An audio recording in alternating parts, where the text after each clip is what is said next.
6 రోజుల కింద 130 స్థానాలు పైగా వస్తున్నాయి. చంద్రబాబు గారు అమరావతిలో ప్రమాణ స్వీకారం చేస్తారు. అయితే డేట్ చెప్పడం మంచి పద్ధతి కాదు నాకు. ఎందుకంటే వాళ్ళకి మంచి చెల్లు ఉంటాయి. ఆ ఫ్యామిలీ కూర్చొని వాళ్ళు కనుక్కొని చేస్తారు. ఇంట్లో ఆడవాళ్ళు చేస్తారు. ఇకపోతే నేను ఒక విషయం తెలుసుకున్నాను. ఆ విషయం చెప్పే ముందు నేను ఒక విషయం చంద్రబాబు నాయుడు గారు ఆత్మ కథ ఎప్పటికైనా రాస్తారు. ఆత్మకథలో నాకు ఒక పేజీ ఉంటుంది. 100% నేను అనుకుంటున్నాను నాకు ఒక పేజీ ఉంటుంది. ఎందుకంటే 2019 నుంచి 2024 వరకు పార్టీలో చాలా మంది మాట్లాడలేకపోయినా, పార్టీలోకి పారిపోయినా, ఎలక్షన్ ముందు సంవత్సరం ముందు మళ్ళీ వచ్చి మీడియా ముందు మాట్లాడి వారు తీసుకున్నారు.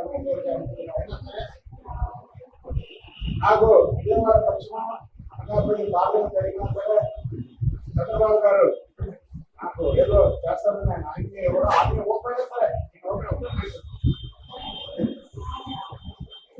ఎందుకంటే నాకు పేరు ఉన్నదన్నది భారతదేశంలో కాదు ప్రపంచ దేశంలో ఒక నాయకుడి కాళ్ళకి రక్తంతో కడిగినటువంటి దాఖలాలు ప్రపంచ దేశంలో ఎక్కడా లేదు. ఏదన్నా ఆటోగా చేస్తే తమిళనాడులో చేస్తారు. తమిళనాడులో కూడా జరగాలి. నేను మా నాయకుడిని ప్రపంచ దేశాల స్థాయికి తీసుకెళ్ళాలని ఉద్దేశంతో తప్ప నాకు టికెట్ అలా కలిగి మొత్తం కాదు. ఎందుకంటే నిజంగా టికెట్ రక్తంతో కాలు పెడితే ఇస్తానని కానీ ఇంకా సరిగ్గా కట్టేసుకోవాలి. కానీ అలా నా మనస్తత్వం లేదు. అలాగే చెప్పా చంద్రబాబు గారిని నేను రిక్వెస్ట్ చేస్తాను. నేను డిమాండ్ చేయట్లేదు.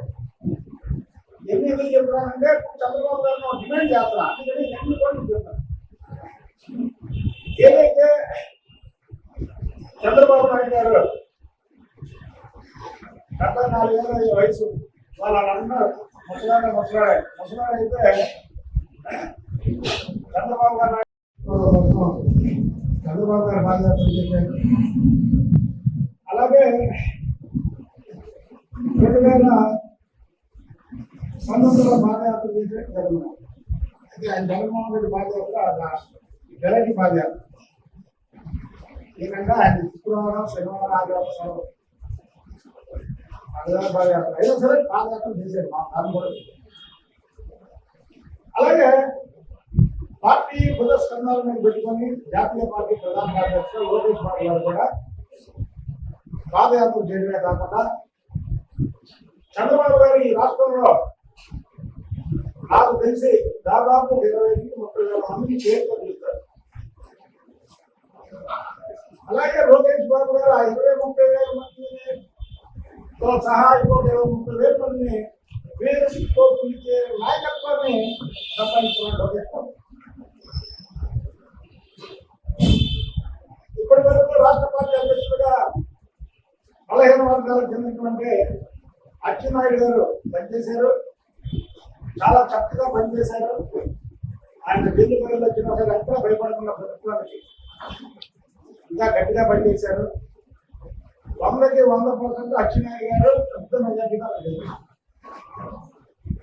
ఆయన 100కు 100% చంద్రబాబు నాయుడు గారి మంత్రివర్గంలో ఆయన ఉంటారు. ఇవన్నీ కూడా నేను అనుకున్నా. ఎందుకంటే మంత్రివర్గం గురించి మాట్లాడు చంద్రబాబు నాయుడు గారు మేము రిక్వెస్ట్ చేసేది కూడా అచ్చెన్నాయుడు గారికి మంచి కీలకమైనటువంటి బాధ్యతలు అర్థం. అయితే ఈ సందర్భంగా చంద్రబాబు నాయుడు గారు ఏదన్నా పని చేయడానికి ముందు వెనక ఆలోచిస్తారు. నేను ఉన్నదంతా కూడా ఎస్సీ, బీసీ, మైనార్టీ చెప్తున్నటువంటి వ్యక్తులు. మేము ఏకగ్రీవంగా చెప్తున్నాము. మీరు ఏ రోజైతే ప్రమాణ స్వీకారం చేస్తారో అమరావతిలో అది ప్రభుత్వం అక్కడ ఏర్పాటు చేస్తుంది. దానికి ఆపోజిట్ గానే పార్టీకి ఒక వేదిక ఏర్పాటు చేసి అదే రోజు నారా లోకేష్ బాబు గారిని పార్టీ అధ్యక్షుడిగా అనౌన్స్ చేయాలి. అది నా డిమాండ్.